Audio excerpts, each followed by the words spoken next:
ఏమండి, ఎవరు చూసి వచ్చారండి మరి చచ్చిపోయిన వాళ్ళు పాతాళంలో ఘోష చేస్తున్నారని? కరోనా ఉంది కాబట్టి తాత్కాలికంగా అప్పుడు దేవుడా దేవుడు అన్నావు. కనబడకుండానే దేవునిగా నువ్వు గుర్తించాలి. ఈ భూమి మీద బ్రతికున్న వాళ్ళ సంఖ్య ఎక్కువ, చచ్చిపోయిన వాళ్ళ సంఖ్య ఎక్కువ?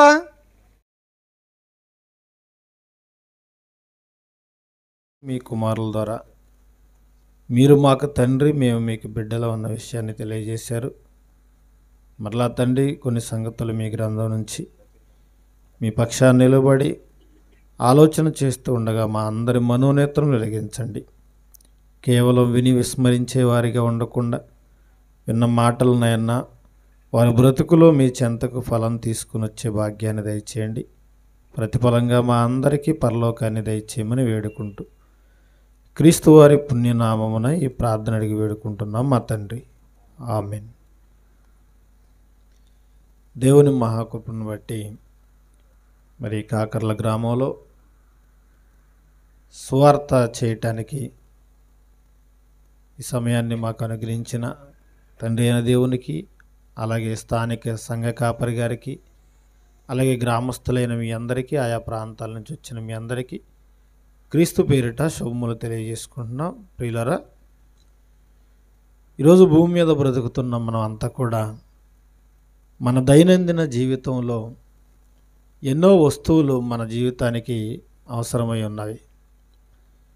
ప్రాథమికంగా ఈ మనుషులు చాలా వస్తువులు కలిగి ఉండటం అనేది అవసరం.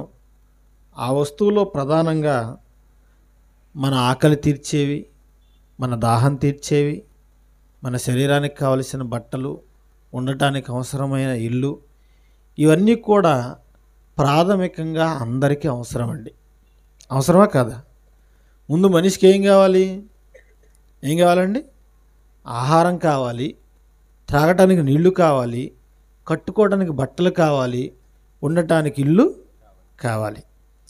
ఇందిరాగాంధీ గెలి ప్రధానమంత్రి అయిన తర్వాత ఈ మనుషులకు ప్రాథమికంగా 3 అవసరమని చెప్పిందండి. ఏమేం కావాలట? ఏమండి? రోటీ, కపడా ఔర్ మకాన్ అని చెప్పిందండి. రోటీ అంటే తినటానికి రొట్టె కావాలి, కపడా అంటే కట్టుకోవడానికి బట్టలు కావాలి, ఏమంటే మకాన్ అంటే ఉండటానికి ఇల్లు కావాలి. ఇవన్నీ ప్రాథమిక అవసరాలు మనుషులకి. అంటే ముందు అవసరమైనవి ఇవన్నీ కూడా అని వాళ్ళు ఏదో చెప్పారు, కానీ వీటన్నిటికంటే కూడా ముందు ఇంకా అవసరమైనది ఒకటి ఉంది మనుషులకు. ఏం అవసరం అండి? వెరీ గుడ్ అమ్మ, గాలి కావాలండి. గాలి లేకుండా బ్రతకగలరా? ఆహారం లేకపోయినా, నీళ్లు లేకపోయినా కొన్ని రోజులు బ్రతకొచ్చు. మనం బ్రతకగలమా లేదా? మన ఆంధ్ర రాష్ట్ర అవతరణ కోసం పొట్టి శ్రీరాములు గారు ఎన్ని రోజులు ఆమరణ నిరాహార దీక్ష చేశాడు? 56 రోజులండి. మద్రాసు రాష్ట్రం నుంచి ఈ ఆంధ్ర రాష్ట్రం విడిపోవటానికి 56 దినాలు పచ్చి మంచినీళ్ళు కూడా ముట్టుకోకుండా ప్రాణార్పణ చేశాడండి. అదే గాలి లేకపోతే మరో క్షణంలోనే చనిపోయేవాడు. అంటే 56 దినాలు ఆయన గాలి పీల్చుకున్నాడా? పీల్చుకున్నాడు. అంటే ముందు మనిషికి అవసరమైంది ఏంటి? గాలి అండి. ఏమండి, మొన్నటి వరకు మనకు గాలి విలువ తెలియలేదండి. తెలిసిందా గాలి విలువ? తెలియలేదు. ఎప్పుడు తెలిసింది గాలి విలువ? ఎప్పుడు తెలిసిందండి? 3 సంవత్సరాల క్రితం కరోనా వచ్చింది చూసారా? అప్పుడు తెలిసిందండి గాలి విలువ అందరికీ.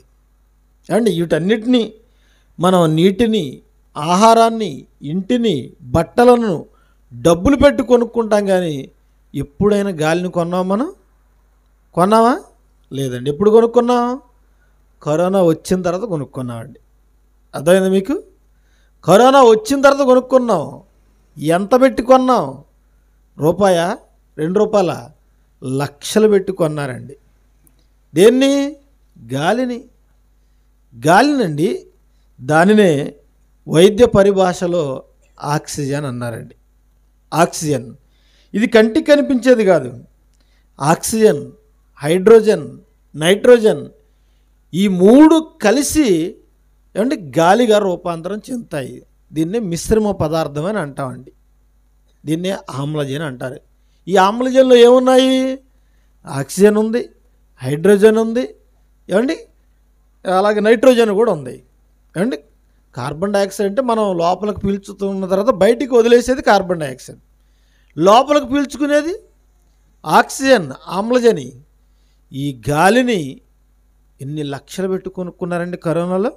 అప్పుడు తెలిసింది మనుషులకు గాలి విలువ. అర్థమైందా? ఒరే ఎందుకురా ఊరి మీద గాలికి తిరుగుతామని చెప్పేసి అంటారండి. అవునా? ఎన్నో పదాలు గాలి మీద మాట్లాడుతూ ఉంటారు. ఆ గాలికి ఎంత విలువ ఉందో మనుషులకు మొన్నటి వరకు తెలియలేదండి. అందుకే గాలి విలువ తెలుసుకోవాలి. ఏమండి, ఆ గాలి లేకపోతే మనుషులు బ్రతకటం చాలా కష్టం అండి. ఏమండి, మా ఇంట్లోకి వెళ్ళిన తర్వాత అసలు గాలి రాదండి, అయినా సరే మేము బ్రతుకుతామండి అనే వాళ్ళు ఎవరైనా ఉన్నారా? నువ్వు పడుకున్నా, ఏమండి నిండా దుప్పటి కప్పుకున్నా గాలి నీ ముక్కుల్లో గుండా వెళ్ళిపోతుందా? శ్వాసక్రియ జరుగుతుందా? జరుగుతుంది కదండి. నువ్వు ఇంట్లో ఉన్నా, బయటికి వెళ్ళినా, ప్రయాణంలో ఉన్నా దుప్పటి నిండా కప్పుకొని పడుకున్నా ఈ ముక్కు రంధ్రాల గుండా శ్వాసక్రియ జరుగుతూనే ఉంది. లేకపోతే మనం బ్రతకటం చాలా కష్టం అండి, చాలా కష్టం ప్రియులారా. అందుకే ఈ ఊపిరి అనేది దేవుడు మనకు శ్వాసక్రియగా జరిగేటట్లుగా చేస్తున్నాడు. దాన్ని ఏమన్నా మనం ఊపిరి ఊపిరి విడుస్తున్నాము, పీల్చుకుంటున్నాం, విడుస్తున్నాము, పీల్చుకుంటున్నాం. ఇలా పదే పదే జరగటం వలన ఏమండి మన శరీరం అంతా ఆరోగ్యంగా ఉండి మనం బ్రతికి బట్టగట్టగలుగుతున్నామండి. ఈ ఊపిరి ఆడకపోతే, ఈ ఊపిరి ఆగిపోతే ఏంటి మన పరిస్థితి చెప్పండి ప్రియులారా. అందుకే దేవుడు కలుగు చేసిన వస్తువులన్నింటిలో కూడా ప్రతిదీ కూడా చాలా విలువైంది. అన్నిటికంటే ముఖ్యంగా ఈ గాలి చాలా విలువైందండి. విలువైందా కదా? విలువైందే. కానీ గాలి అంటే మనం లెక్క చేయం కదండి. చూడండి, ఎండలు బాగా పెరిగిపోతున్నాయి. ఈ గాలి వీచకపోతేనండి ఒళ్ళంతా చెమట పట్టేస్తుంది. చల్లగాలి వీసినప్పుడు చక్కగా సేద తీరుతాం. అవునా కదా? ఈ మధ్యకాలం ఏసీలు పెట్టుకుంటున్నారు. ఏసీలు కూడా అంత మంచివి ఏం కాదండి ఆరోగ్యానికి. ఏమండి, ఒక్కసారే విషాన్ని తీసుకుంటే చచ్చిపోతాడు మనిషి. కానీ ఏసీ ఏంటంటే స్లో పాయిజన్ అనమాట. ఏమండి, మనుషుల ఆరోగ్యాలు పాడైపోతున్నాయి. చూడండి, మనిషి శరీరానికి ఎండ తగలాలి, ఏమండి గాలి రావాలి, అన్ని సమపాళ్లలో ఉండాలి శరీరానికి. లేకపోతే ఈ శరీరంలో ఎన్నో రుగ్మతలు చోటు చేసుకుంటాయండి. గాలి అందాలి. గాలి అందకపోతే ప్రతి మనిషి కూడా పిట్టల్లాగా రాలిపోతాడండి, చచ్చిపోతాడు. ఈ గాలి అందకే మొట్టమొదటిగా చైనాల్లో వుహాన్ అనే నగరంలో పిట్టల్లా పడిపోతున్నారట. ఏమైందో తెలియదు వాళ్ళకి. అప్పటికి ఇంకా పేరు పెట్టలేదు కరోనాని, కోవిడ్-19 అని పేరు పెట్టలేదు. పడిపోతున్నారు. అమ్మో చైనాలో పడిపోతున్నారట, వింత వ్యాధి వచ్చింది, ఏదో కొత్త రకం జబ్బు వచ్చింది అనుకున్నారు. రోజుల వ్యవధిలో అన్ని దేశాలకు అలుముకుంది. ప్రపంచంలో ఉన్న 250 దేశాలకు పైగా ప్రపంచ పట్టణంలో అన్ని దేశాలకు వచ్చిందా? వచ్చిందా లేదా? వచ్చింది కదండి. ఎన్ని రోజులు పట్టింది? కొన్ని రోజుల వ్యవధిలోనే. వాళ్ళండి ఫలానా వస్తువులు తినటం వల్ల వచ్చిందని అనుకుంటున్నారు. దానివల్ల కాదండి. అవి ఇప్పుడు తింటామంటే కొత్తగా ఎప్పటి నుంచో తింటున్నారు చైనా వాళ్ళు. పాములు తింటున్నారు, గబ్బిలాలు తింటున్నారు, కప్పలు తింటున్నారు, అన్నిటిని తింటున్నారు. తింటున్నారు లేదా? అవి అప్పటి నుంచి తింటున్నారు. మరి ఇప్పుడు రావటం ఏంటి రోగం? దానికి కదండి వచ్చింది. దానికి కదా వచ్చింది. దేవుని మాట విననందుకు వచ్చిందండి. దేవుని మాట విని మారు మనసు పొందనందుకు వచ్చింది. అందుకే ప్రియులారా, ఈ భూమిపైన మన శ్వాసక్రియ ఎప్పుడు ప్రారంభమైంది? ఎలా ప్రారంభమైందంటే ఏమండి తల్లి గర్భంలో ఉండగా ఏమండి ఒక నీటి తిత్తిలో, నీటి సంచిలో ఉంటామండి మనం అంతా కూడా. ఎన్ని రోజులు ఉంటాం? 9 నెలలు ఉంటామండి. 9 లేదా 10 నెలలు ఉంటాం. మగవాళ్ళు అయితే 9 నెలలు, ఆడపిల్ల అయితే కాస్త 10 నెలలు ఉంటారండి. అర్థమైందా? ఈ 10 నెలలు 9 నెలలు కూడా ఎక్కడున్నాం మనం? లోపల నీళ్ల సంచిలో ఉన్నాం. మరి అప్పుడు గాలి ఎలా సోకింది మనకి? అప్పుడు గాలి ఎలా అందిందండి? ఏమండి తల్లి ద్వారానే మనకు శ్వాసక్రియ జరిగింది. తల్లి ద్వారానే. ఏమండి బొడ్డు తాడు అంటారు చూసారా? తల్లి తీసుకున్న ఆహారం కానీ, తల్లి ద్వారా శ్వాసక్రియ కానీ, దాని ద్వారానే ఆ 9 నెలలకు కూడా అన్నీ మనకు అందవలసినవన్నీ అందుతాయండి. అందవలసినవన్నీ అందుతాయి. ఇక డెలివరీ అయిన తర్వాత, మనం పుట్టిన తర్వాత ఏమండి, పిల్లవాడికి ముందుగా ఏం కావాలి? పుట్టగానే తల్లి దగ్గరకు వచ్చి పాలు తాగుతాడా? లేదండి. అప్పటి వరకు తల్లి ద్వారా శ్వాసక్రియ జరిగిన ఆ పిల్లవాడికి, ఆ బేబీకి పుట్టిన తర్వాత మొట్టమొదటికి ఏం కావాలి? గాలి కావాలండి. గాలి కావాలి. ఆ గాలి పీల్చుకోవటానికి వాడు కష్టమయ్యి ఏడుస్తూ ఉంటాడు, కెవ్వు కేకని. అర్థమైందా? ఏడుస్తూ ఉంటాడు. ప్రియులరా, ఆ గాలి అందకపోతే బిడ్డ చచ్చిపోడా? భూమి మీదకి వచ్చిన తర్వాత అది కావాలి, ఇది కావాలని మనం నేర్చుకున్నాం. కానీ అసలు తల్లి గర్భంలో ఉన్న ఏమి నేర్చుకున్నాడు వాడు? ఏం ప్రాక్టీస్ చేశాడు? అక్కడ విద్య ఏముంది చెప్పండి? దేవుని ద్వారానే సమస్తాన్ని వాడికి అందుతున్నాయండి. కానీ భూమి మీదకి వచ్చిన తర్వాత నువ్వు ప్లే స్కూల్కి వెళ్ళాలి, ఎల్కేజీ చదవాలి, యూకేజీ చదవాలి, నర్సరీ చదవాలి, పీజీ చదవాలని ఇప్పుడు చెబుతున్నావు నువ్వు విద్య గురించి, చదువు గురించి. కానీ 9 నెలలు వాడు చదువుకోకుండా బ్రతకలేదా? బ్రతకాలంటే బడికి వెళ్ళాలని మీరు చెబుతున్నారు. బ్రతకాలంటే బడికి వెళ్ళని అవసరం లేదని దేవుడు చెబుతున్నాడండి. ఏమండి, మన ఇంట్లో గేదె ఉందో చూడండి, అది బలంగా ఉందా, మనం బలంగా ఉన్నావా? ఏమండి, ఎవరు బలంగా ఉన్నారు చెప్పండి? అది ఏ బడికి వెళ్ళి చదువుకుంది? దానికి చదువు లేదు, యూనివర్సిటీలో ఏమైనా చదువుకుందా? అయినా హ్యాపీగా బ్రతుకుతుంది కదా. మన ఇంట్లో కోడి ఉంది, కుక్క ఉంది, ఏ బడికి వెళ్ళి చదువుకున్నాయి? చదువు లేదు వాటికి, అయినా బ్రహ్మాండంగా బ్రతుకుతున్నాయి. మరి చదువు ఉంది, ఉద్యోగం లేక, సద్యోగం లేక, రోడ్ల మీద ఆవారాగా తిరుగుతూ, నేరాలు ఘోరాలు చేస్తూ, ఏమండి పగలంతా కూలీనాలు చేసుకుంటూ ఎంత కష్టపడుతున్నామండి బ్రతకటానికి, ఎంత కష్టపడుతున్నాం. కానీ 9 నెలలు ఆ బేబీ కష్టపడకుండానే దేవుడు పోషించాడా లేదా? పోషించాడు కదండి. ఏమండి, ఇంట్లోనండి నీళ్ల తొట్లు ఉంటాయి చూసారా? నీళ్ళ ట్యాంకులు కానీ, నీళ్ళ తొట్లు కానీ, ఆ వరల్లో ఉన్న నీళ్లు కానీ పిల్లలు అటు వైపుకి వెళ్లకుండా చాలా జాగ్రత్త తీసుకుంటాం. ఒకవేళ పొరపాటు పడిపోయాడు అనుకోండి, ఆ నీళ్ళల్లో ఊపిరాడక పిల్లవాడు ఏం చేస్తాడు? చచ్చిపోతాడండి. బయటకు వచ్చిన తర్వాత నీళ్ళలో పడితే చచ్చిపోయాడు. 9 నెలలు అదే నీళ్ళలో ఉంటే హ్యాపీగా బ్రతికాడండి. గంతులు వేసుకుంటూ బ్రతికాడు. బాప్తిసం ఇచ్చి యోహాను ఎలిజబెత్ గర్భం నుండి ఏం చేశాడు? గంతులు వేశాడు. అక్కడ హ్యాపీగా బ్రతికాడు. బయటకు వచ్చి నీళ్ళలో పడితే చచ్చిపోతున్నాడట. ఇదేంటి విచిత్రం? శ్రీదేవి కూడా అలాగే చచ్చిపోయింది. ఎలా ఉంది ఆవిడ? ఏమండి, 6 అడుగులు 60 కేజీలు బరువు బాత్రూమ్ టబ్బులో పడి ఊపిరాడక చచ్చిపోయిందండి. ఆవిడ కూడా వాళ్ళ అమ్మ గర్భంలో 9 నెలలు బతికిందా? ఉందా? ఉంది. ఏమండి, ఆ విద్య ఎవరు నేర్పారు? అక్కడ ఎలా బ్రతికారు వాళ్ళు? దేవుడు అడుగుతున్నాడండి సమాజాన్ని. దేవుడు అడుగుతున్నాడు. యెషయా గ్రంథము 28వ అధ్యాయము 9వ వచనం చూద్దామండి. యెషయా గ్రంథము 28వ అధ్యాయము 9వ వచనం. ఇదిగో, ఒక మాస్టరు పిల్లలకు విద్య నేర్పుతాడు కదా, చదువు నేర్పుతాడు కదా. నువ్వు మాస్టర్, టీచర్, ఆచార్యని గొప్పగా నువ్వు వాళ్ళకేదో బిరుదులు ఇచ్చి మాట్లాడుతున్నావు. దేవుడు ఏమన్నాడు తెలుసా? ఎవడరా వాడు ఎవడికి రా నేర్పుతాడు, రమ్మన్న నా దగ్గరికి అన్నాడండి దేవుడు. అండ్ నీకు గురువు, నీకు టీచర్, నీకు మాస్టర్. అమ్మో భయపడుతూ గుడ్ మార్నింగ్ టీచర్ అంటాను. కానీ దేవుడు ఏమన్నాడు? ఎవడరా వాడు, నా ముందుకు రమ్మని అన్నాడు దేవుడు. ఇప్పుడు దేవుడు అన్నాడు, గురువు అని నువ్వు అనుకున్నా చూసావా, వాడిని దేవుడు అన్నాడు. వాడు ఎవరికి విద్య నేర్పును? ఎవరికి వర్తమానం తెలియజేస్తాడు? తల్లి పాలు విడిచిన వారికా, చన్ను విడిచిన వారికా అంటున్నాడండి. చూసారా? మాస్టర్ ఎప్పుడండి విద్య నేర్పేది? 5 సంవత్సరాలు తల్లి పాలు తాగి, పాలు మరిచిన తర్వాత, బడికి పంపించిన తర్వాత అప్పుడు విద్యలు నేర్పుతున్నాడు వాడు, ఏబిసిడీలు అని చెప్పేసి. మరి అంతకుముందు వాడు అంతా బ్రతుకుతున్నాడు. ఏం చదువుకున్నాడండి? నువ్వు పాలు విడిచిన తర్వాత విద్య నేర్పిస్తున్నావు. కానీ దేవుడు పాలు విడవకముందే తల్లి గర్భంలో ఉండగానే వాడు ఏ చదువుకోకుండానే వాడు బ్రతికేటట్లుగా దేవుడు నేర్పించాడండి. దేవుడు చేశాడు. ప్రియులారా, తల్లి గర్భంలో ఉండగా శ్వాసక్రియ జరిగింది, ఆహారం అందింది, 9 నెలలు బ్రతికాడు. భూమి మీదకి వచ్చిన తర్వాత అండి, ఆ పిల్లవాడికి ఒక కూల్ డ్రింక్లో ఒక స్ట్రా వేసి ఇచ్చారనుకోండి, తాగరా అని చెప్పేసి ఏం చేస్తాడు? తాగుతాడా? దాన్ని నమిలేస్తా ఉంటాడు ఆ స్ట్రానే. అవునా? పోనీ కొబ్బరి బొండాలో స్ట్రా వేసి ఇచ్చారనుకోండి, ఏం చేస్తాడు? ఎలా పీల్చాలో తెలియదు వాడికి, దాన్ని నమిలేస్తూ ఉంటాడు. అదే తల్లి చన్ను దగ్గర పెట్టారనుకోండి, తల్లి రొమ్ములు ఏం చేస్తాడు? లోపలకు పాలు పీల్చేస్తూ ఉంటాడండి. ఏమండి, లోపలికి పీల్చేస్తూ ఉంటాడు.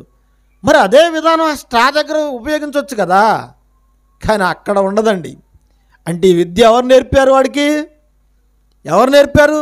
నువ్వు లోపలికి ఇలా పాలు తాగాలని చెప్పేసి ఎవరు నేర్పారండి? దేవుడు నేర్పాడండి. మరి స్ట్రా ఇస్తే ఎందుకు పీల్చలేకపోయాడు? ఎందుకు పీల్చలేకపోయాడు?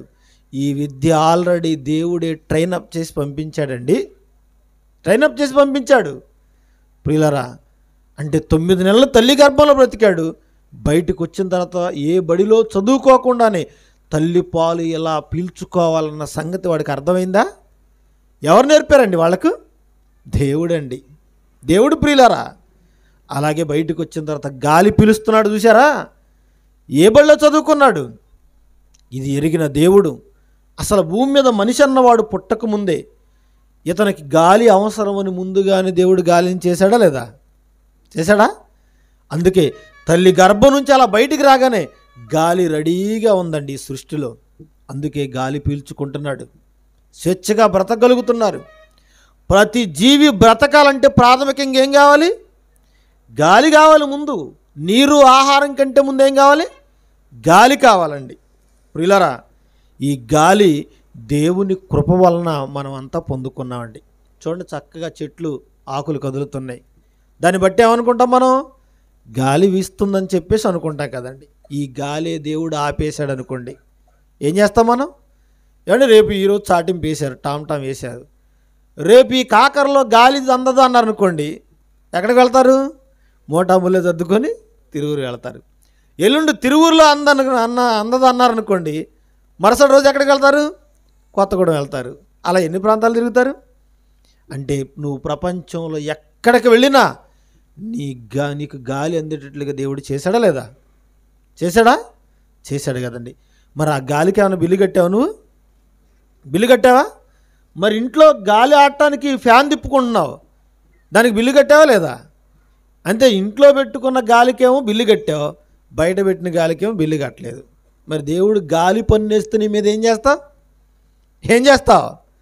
ఏమండి, హాస్పిటల్కి వెళ్ళిన తర్వాత ఏమండి నర్సు నీకు సేవలు చేసినందుకు బిల్లు వేస్తాడు, డాక్టర్ ట్రీట్మెంట్ చేసినందుకు బిల్లు వేస్తాడు, అందులో చీటీ రాసినందుకు బిల్లు, బెడ్కి బిల్లు, ఏమండి క్యాన్లో పెట్టినందుకు బిల్లు, సెలైన్ ఎక్కించినందుకు బిల్లు, ఇంజక్షన్ చేసినందుకు బిల్లు, ట్యాబ్లెట్ వేసినందుకు బిల్లు.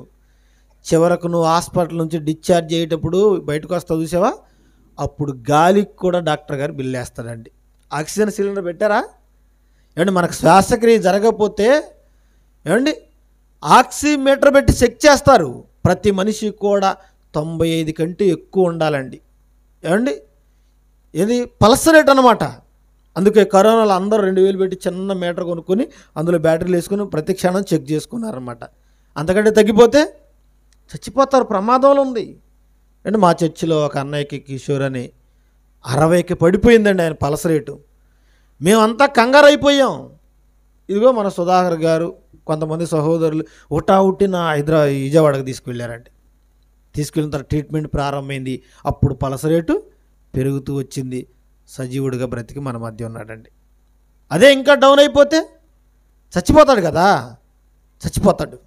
ఏమండి, ఆ గాలి ఎన్ని లక్షలు పెట్టుకున్నారో తెలుసా? ఇప్పుడు మన డిశ్చార్జ్ అయినప్పుడు ఆ డాక్టర్ గారు గాలికి కూడా బిల్లు వేస్తాడండి. మొత్తం చదువుకుంటాం, చాంతాడంత పేపర్ వస్తుంది అనమాట, చదువుకుంటాం. ఏమండి, డాక్టర్ గారు వీటన్నిటికి కూడా బిల్లు వేశారు, బాగానే ఉంది, మీ హాస్పిటల్కి వచ్చినందుకు గాలికి కూడా బిల్లు వేశారు అని అడగండి. ఏమంటారు డాక్టర్ గారు?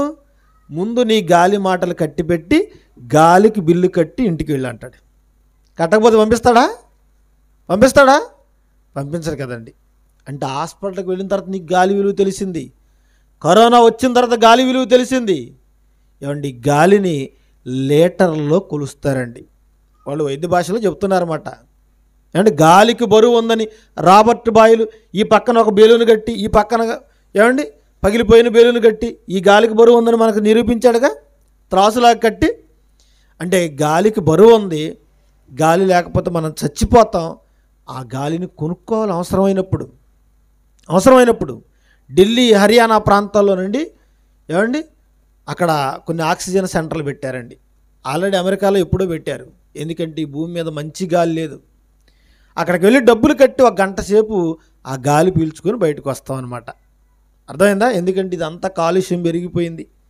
కరోనా వచ్చిన సమయంలో నుండి ఆ రోడ్డు మీద వాహనాల మోతలు లేవు, కార్లు తిరగలేదు, లారీలు తిరగలేదు, బస్సులు తిరగలేదు, మోటార్ బైకులు తిరగలేదు. ఎక్కడ దొంగలు అక్కడ గప్చిప్ అన్నట్టు ఎవరింట్లో వాళ్ళే ఉన్నారన్నమాట. అప్పుడు ఉత్తరప్రదేశ్ నుంచి చూస్తే హిమాలయ పర్వతాలు క్లియర్ కట్గా కనిపించాయటండి. ఎందుకు కనిపించాయి? వాహనాలు తిరగటం లేదు, పొగలేదు కదా. ఇప్పుడు వెళ్ళి చూస్తే మరలా కనిపించట్లేదట. ఎందుకు?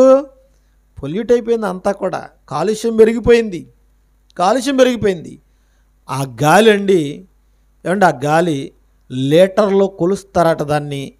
ఆ లీటర్లో ఉన్న గాలి అండి, ఒక్క నిమిషానికి ప్రతి మనిషి కూడా 7 లీటర్ల గాలిని పీల్చుకుంటాడట.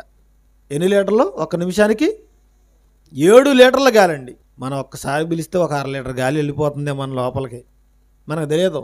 మొత్తానికి ఒక నిమిషానికి 60 సెకండ్లకి 7 లీటర్ల గాలి మనం పీల్చి బయటికి వదిలేస్తున్నాం మనం. ఏమండి, ఆ లీటర్ గాలి ఖరీదు ఎంత తెలుసా? 4,500 రూపాయలండి. ఒక్క లీటర్ గాలి ఖరీదు ఎంత? గాలి రేటు 4,500 రూపాయలండి. మరి 7 లీటర్ల గాలి అయితే ఏమండి చెప్పండి ప్రియులారా, అది నిమిషానికి. మరి రోజుకి గంటకి ఎన్ని నిమిషాలు? ఏమండి రోజుకి ఎన్ని గంటల్లో? దీన్ని బట్టి మీరు ఇంటికి వెళ్ళిన తర్వాత లెక్కలు కట్టుకోండి. ఏమండి ఒక్కరోజు మనం గాలి పీల్చుకోవడానికే కోట్లు అవుతుందండి, కోట్లు అవుతుంది. ఎప్పుడైనా గాలికి బిల్లు కట్టావా? కరెంటు వాడుకున్నందుకు బిల్లు కట్టావు, ఫ్యాన్ తిప్పుకున్నందుకు బిల్లు కట్టావు. మరి గాలికి ఎప్పుడైనా మనం బిల్లు కట్టావా? లేదు కదండి. అంటే దీన్ని బట్టి ఆలోచిస్తే ప్రతిరోజు నువ్వు బ్రతకటానికి దేవుడు కోట్ల రూపాయలు ఖర్చు పెడుతున్నాడండి, కోట్ల రూపాయలు ఖర్చు పెడుతున్నాడు. ఎందుకు నిన్ను బ్రతికించుకున్నాడు తెలుసా? ఎందుకు బ్రతికించుకున్నాడు? విన్నారు కదా మొదటి సందేశంలో, ఆయన తండ్రిగా మీరందరూ తెలుసుకోవాలని, ఆయన కోసం బ్రతకాలని. కానీ మనం బ్రతుకుతున్నావా? లేదు కదండి, లేదు కదా. ప్రియులారా, ప్రతిరోజు నీలో శ్వాసక్రియ జరిగేటట్లుగా ఆయన ఎందుకు చేస్తున్నాడంటే ఆ తండ్రి విలువేంటో తెలియాలి, ఆయన కలుగు చేసిన ప్రతి వస్తువు విలువేంటో తెలియాలి. ఆ విలువ తెలిసినప్పుడే దేవుడంటే భయము భక్తి కలిగి బ్రతుకుతారండి మనుషులందరూ. అది లేక ఈరోజు విచ్చలవిడితనం అయిపోయింది. ఎవరి ఇష్టానుసారంగా వాళ్ళు బ్రతుకుతున్నారు తప్ప దేవుడంటే భయం కలిగి బ్రతికే వాళ్ళు ఎవరైనా ఉన్నారా? రోగం వచ్చినప్పుడు అప్పుడు చర్చికి వస్తామండి, అయ్యగారు ప్రార్థన చేయండి, మా కోసం ప్రార్థన చేయండి. రోగం తీరిపోయింది అనుకోండి, అయ్యగారు చర్చి మీద మైకులు ఎంతరిచినా మనం మాత్రం వెళ్ళాం కదండి. భయం పోయింది, ఎందుకంటే రోగం పోయిందిగా. అంటే ఆ రోగం ఎప్పుడు ఉంటేనే మనం దేవుడంటే భయం భక్తి కలిగి ఉంటామండి. రోగం పోతే మనకు దేవుడంటే భయం ఉండదు. అందుకే ప్రియులారా, ఈరోజు దేవుడు ప్రతి మనిషిని కూడా పరీక్షిస్తున్నాడు. వీళ్ళు నన్ను తెలుసుకోవాలి, నా దగ్గరకు మళ్ళుకోవాలి, నా దగ్గరకు రావాలని. కానీ మనం వెళ్ళటం లేదు కదండి, మనం వెళ్ళటం లేదు ప్రియులారా. అందుకే దేవుడు ఇంతటి విలువైన గాలిని మనకు అందజేసి మనం బ్రతికేటట్లుగా చేస్తున్నాడండి. ఈ గాలి లేకపోతే మనం పెట్టల్లాగా రాలిపోతాం, చచ్చిపోతామండి. అదే దేవుడు చెప్తున్నాడు. యోబు గ్రంథము 27వ అధ్యాయము ప్రారంభ వచనం చూద్దామండి. యోబు గ్రంథము 27వ అధ్యాయము ప్రారంభ వచనం చూద్దాం, చదవండి. యోబు గ్రంథము 27వ అధ్యాయము మొదటి వచనాన్ని చూద్దామండి. యోబు ఇంకను ఉపమాన రీతికి ఇట్లా అంటున్నాడు, నా ఊపిరి ఇంకను నాలో పూర్ణముగా ఉండటను బట్టి. చూసారా, ఊపిరట సగం ఉందన్నాడా, పూర్ణంగా ఉందన్నాడా? పూర్ణము అంటే అర్థం ఏంటి? ఏమండి, పూర్ణం అంటే అర్థం ఏంటి? ఇంట్లో వేసుకున్న పూర్ణాలు కాదండి. పూర్ణం అంటే ఫుల్ఫిల్గా, సంపూర్తిగా. ఏమండి, కరోనాలో చాలామందికి సంపూర్తిగా గాలి అందలేదండి. అందిందా? అందకేగా ఆక్సిమీటర్లు పెట్టుకున్నారు, ఆక్సిజన్ సిలిండర్ తెచ్చి పెట్టుకున్నారు, ఏమండి ప్రిపేర్డ్గా పెట్టుకున్నారు. ఆ గాలి అందకపోతే పూర్ణంగా మనిషి ఏమైపోతాడు? చచ్చిపోతాడు. ఇదిగో ఇప్పుడు మనం విడుస్తున్న గాలి కానీ, లోపలికి వెళుతున్న గాలి కానీ కార్బన్ డైఆక్సైడ్ కానీ ఆక్సిజన్ కానీ దీనినే ఉచ్ఛ్వాస నిశ్వాస క్రియలు అన్నారండి. దేవుడట ఈ గాలి అంతటిని మరలా వెనక్కి తీసుకుంటే మనుషులు ఏమైపోతారు? ఏమైపోతారో చెప్తున్నాడు చూడండి. అదే యోబు గ్రంథం 34వ అధ్యాయము 14వ వచనం అండి. యోబు గ్రంథం 34వ అధ్యాయము 14వ వచనం. ఆయన తన మనస్సు తన మీదనే ఉంచుకొని నీడల తన శ్వాస నిశ్వాసములను తన యొద్దకు తిరిగి తీసుకొని ఎడల శరీరులందరూ ఏకముగా పిట్టల్లాగా రాలిపోతారంటున్నాడండి. ఏమంటే చైనాలో అదే కదా చూసాం, వుహాన్ నగరంలో అదే కదండి. ఉన్నట్టుండి అమాంతంగా పడిపోతున్నారు ఆ వీధుల్లో. ఏం జరిగిందో ఎవరికి అర్థం కాలేదు, ఏం అందలేదు వాళ్ళకే. గాలి అదే చెప్తున్నాడు, శ్వాస నిశ్వాసములు అన్నాడండి. అంటే తిరిగి తీసుకుంటే అన్నాడు. తిరిగి తీసుకుంటే అర్థం ఏంటి? ఇస్తేనే కదండి ఒక వస్తువు మరలా తిరిగి నా వస్తువు నాకు ఇచ్చేయండంట. అంటే దేవుడు గాలి ఇచ్చాడు, తిరిగి తీసుకుంటే ఆ గాలిని శరీరులందరూ ఏమైపోతారు? ఏకముగా నశించిపోతారన్నాడు. ఒక్క నిమిషం దేవుడు గాలిని బంధించాడు అనుకోండి, ఏమైపోతారు మనుషులందరూ? ఏమండి ప్రపంచ ప్రజలందరూ కూడా శరీరులందరూ ఏకంగా గుట్టలండి 800 కోట్ల మంది కూడా ఒక్క నిమిషంలో చచ్చిపోతారండి దేవుడు తలుసుకుంటే. మరి ఇంతమందిని బ్రతికిస్తున్నాడు కదా ఆయన. బ్రతికిస్తున్నాడా లేదా? బ్రతికిస్తున్నాడు కదండి. మరి ఇంత అవకాశం ఇచ్చి ఆయన బ్రతికిస్తున్న ఆ దేవుడు అంటే మనుషులకు లెక్కుందా? లెక్కలేదు కదండి. అందుకే దేవుడిని లెక్కలేని దినాలు ఈ సమాజం మర్చిపోయిందట. లెక్కలేని దినాలు మర్చిపోయారండి. ప్రియులారా, దేవుడు అంటే ఎవరికండి లెక్క ఉంది? ఎవరికి లెక్క ఉంది? ఆ కరోనా వచ్చిన కొద్ది కాలంలోనండి అందరికీ ఏదో వైరాగ్యం వచ్చినట్లుగా, ఏమండి చివరి దశలో ముసలి వాళ్ళు ఉంటారు చూసారా, వైరాగ్యం వచ్చిన వాళ్ళు, అలా అందరూ భయపడుతూ ఏమండి దేవుడా అని ఇంట్లో ప్రార్థన చేసుకోవటం, పాటలు పెట్టుకోవటం, సెల్ ఫోన్లో వాక్యం ఉండటం, తాత్కాలికంగా మార్పది. నిజంగా దేవుడు అంటే భయం లేదు. మరలా కరోనా తగ్గిపోయింది అనుకోండి, వీధుల్లోకి ఎలా వచ్చారో చూడండి, ఎలా వచ్చారు? మరలా మామూలే, వాళ్ళ కార్యక్రమాలు మామూలే. దేవుడు అంటే భయం లేకుండా పోయింది. అందుకేనండి ఆ కరోనా వచ్చిన సమయంలో ఒకరికొకరికి మాటలు లేవు, సంబంధాలు లేవు. భార్యాభర్తల మధ్య సంబంధాలు తెగిపోయాయి, తల్లి పిల్లల మధ్య సంబంధాలు తెగిపోయాయి, బంధువుల మధ్య సంబంధాలు తెగిపోయాయి, ఉద్యోగస్తుల మధ్య సంబంధాలు తెగిపోయాయి. ఎందుకంటే ఆ వచ్చిన రోగం అలాంటిదండి. ఎవరు పంపించారు ఈ రోగాన్ని? చైనా వాడు కాదు, అమెరికా వాడు కాదు. ఎవరు పంపించారు? దేవుడు. అందుకే ప్రియులారా, అలాంటి రోగాలు వచ్చినప్పుడు మన పరిస్థితి ఎలా ఉందో దేవుడు చెప్తున్నాడండి. దేవుడు చెప్తున్నాడు చూడండి. కీర్తనల గ్రంథము 38వ అధ్యాయము 11వ వచనం చూద్దామండి. కీర్తనల గ్రంథము 38వ అధ్యాయము 11వ వచనం చూద్దామండి. చదవండి. నా స్నేహితులను, నా చెలికాండ్రును నాకు వచ్చిన తెగులు చూచి ఎడముగా నిల్చున్నారు, నా బంధువులు దూరంగా నిల్చుచున్నారు. ఏమండి, ఈ మాట కరోనా అప్పుడు మీరు జ్ఞాపకం చేసుకోండి. కరోనా వచ్చినప్పుడు ఏం జరిగిందో జ్ఞాపకం చేసుకోండి. ఎవరు అంటున్నారు? ఏమండి, భక్తుడు దావీదు అంటున్నాడండి. ఏమంటున్నాడు? ఇదిగో నా స్నేహితులు, నా చెలికాండ్రు నాకొచ్చిన రోగాన్ని చూసి ఎడంగా నిలుచున్నారు, నా బంధువులు దూరంగా నిలుచున్నారు. ఏమండి, ఒకనాడు యోబు గారికి కూడా ఇలాంటి రోగం వచ్చిందండి. రోగం వస్తేనట ఆయన భార్య పట్టించుకోవట్లేదు, పనివాళ్ళు పట్టించుకోవట్లేదు. పనివాడినట యోబు గారు బతిమలు ఆడవలసి వచ్చిందట. అదే యోబు గారు బాగున్నప్పుడు అయ్యగారు, దొరగారు చెప్పండి అని అనేవాళ్ళు కదండి.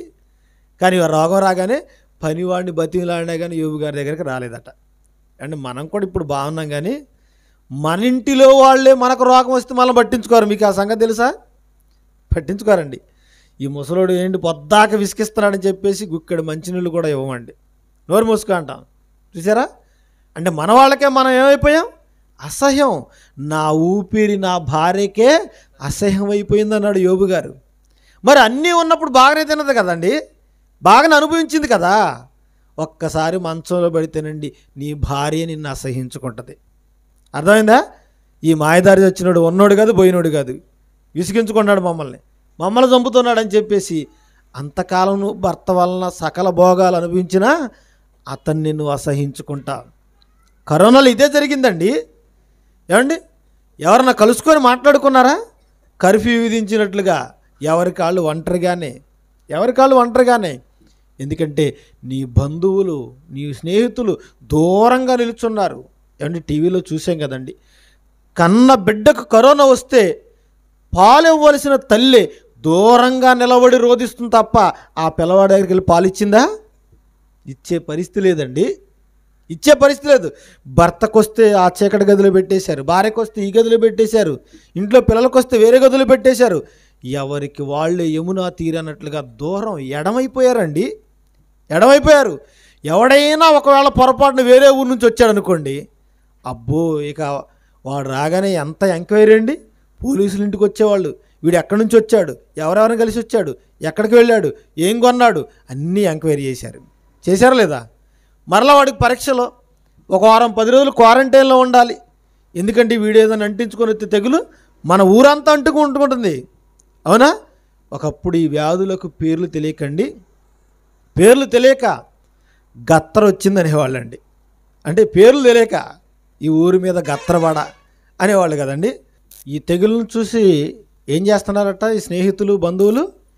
ఎడమగా వెళ్తున్నారట, దూరంగా వెళ్తున్నారట. అమ్మో, మన గ్రామంలో ఎవరికైనా కరోనా వచ్చిందని తెలియగానే ఏం చేసామండి? మనం అంతా ఏం చేసాం? దూరంగా వెళ్ళిపోయాం. ఏమండి, కొన్ని దేశాల్లో అయితే ఆ దేశాలన్నీ ఖాళీ చేసి పట్టణాలన్నీ కూడా పల్లెటూర్లకు వెళ్ళి అడవుల్లో ఉన్నారండి కొంతకాలం. మంచి గాలి పీల్చుకోవాలి, ఎవరితో సంబంధాలు లేకుండా బ్రతకటానికండి. అక్కడ గాలి లేకపోతే ఏం చేస్తారు? నువ్వు ఎక్కడికి వెళ్ళినా అక్కడ గాలి అందేటట్లుగా దేవుడు చేశాడా లేదా? యోనా చేప కడుపులోనికి వెళ్ళిపోయాడండి. అక్కడ గాలి ఉందా? అక్కడ కూడా గాలి అందం బట్టే కదండి యోనా గారు బ్రతికింది. ఆ చేపల కడుపులో గాలి అందబట్టే కదా. తెగులు వచ్చినప్పుడు అండి ఎంతమంది ఎడమైపోయారు, దూరంగా నిలుచున్నారు. అంటే కరోనా ఈరోజు వచ్చిందని మనం అనుకుంటున్నాం, కాకపోతే ఆ రోజులు పేర్లు పెట్టలేదండి. ఎప్పటి నుంచో ఉన్న ఈ తెగుళ్ళన్నీ, రోగాలన్నీ హైదరాబాద్ సిటీలోనండి చార్మినార్ తెలుసు కదా, ఫోటోలో చూసాం కదా మనం అంతా. కొంతమంది డైరెక్ట్గా చూసిన వాళ్ళు ఉండొచ్చు. ప్రియులరా, ఎందుకు కట్టారు ఆ చార్మినార్ అంటే అప్పుడు భయంకరమైన ప్లేగు వ్యాధి వచ్చిందటండి. వందలాది మంది చచ్చిపోతున్నారట. దానికి సింబాలిక్గా, గుర్తుగా, ఇన్ని వందల మంది చచ్చిపోయారని గుర్తుగా చార్మినార్ కట్టారండి. అండ్ పెద్ద పెద్ద కట్టడాలన్నీ కూడా ఎందుకు కడతారు? గుర్తు కోసం. పోలీసుల అమరవీరుల స్తూపం కడతారు చూడండి, ఎంతమంది చచ్చిపోయారు, వాళ్ళు గుర్తుగా కడతారు. అలాగే చరిత్రలో ప్రతి 100 సంవత్సరాలకు కూడా ఇలాంటి రోగాలు వస్తున్నాయటండి. ప్రతి 100 సంవత్సరాలకు ఒకసారి ప్లేగు, కలరా ఇలాంటివన్నీ కూడానండి. ఏమండి, కరోనా వచ్చిపోయిన తర్వాత మనుషులు విచ్చలవిడితనం పెరిగిపోయిందండి. మరలా భయం పోయింది. మరలా సెకండ్ వేవ్ వచ్చిందా? ఎంతమందిని పొట్టను పెట్టుకుందండి. మరలా థర్డ్ వేవ్ వచ్చింది. అండ్ మూడోసారి కూడా వచ్చింది.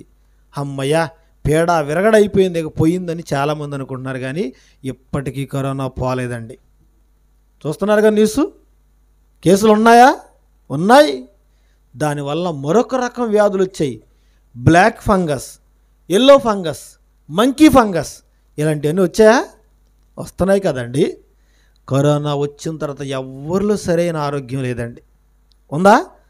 సడన్ డెత్లు ఇప్పుడు చూడండి, పసిపిల్లవాడు మొదలుకొని పండు ముసలివాడు వరకండి సడన్గా ఉన్నట్టుండి అమాంతంగా రాలిపోతున్నారండి. ఏమైంది వాళ్ళకి?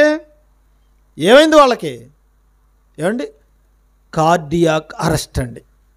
కార్డియాక్ అరెస్ట్ అనమాట. పట్టుకోవటం, గుండె పట్టుకుపోయింది. అన్నం తినేటప్పుడు గొంతు పట్టుకుపోతాం, నీళ్లు తాగుతాం. ఏమండి, గుండె పట్టుకుపోతే ఏం చేయగలం చెప్పండి? నాది జింబాడీ, నా దగ్గరికి ఏమీ రాదు అని నువ్వు అనుకోకు. అలాంటి వాళ్ళే అంతమంది చచ్చిపోయారు లేదా? ఏమండి, కండాలు తిరిగిన మగవాళ్ళు సైతం ఏం చేశారు? మట్టి కరిచారండి. కరోనాలో మట్టి కరిచారు. నాది జిమ్ బాడీ, ఎక్సర్సైజ్ బాడీ అనుకోకు. నువ్వు మంచి రెసిస్టెన్స్ పవర్ ఉందనుకోకు. అసలు నువ్వేం చేస్తున్నావు ఎక్సర్సైజు?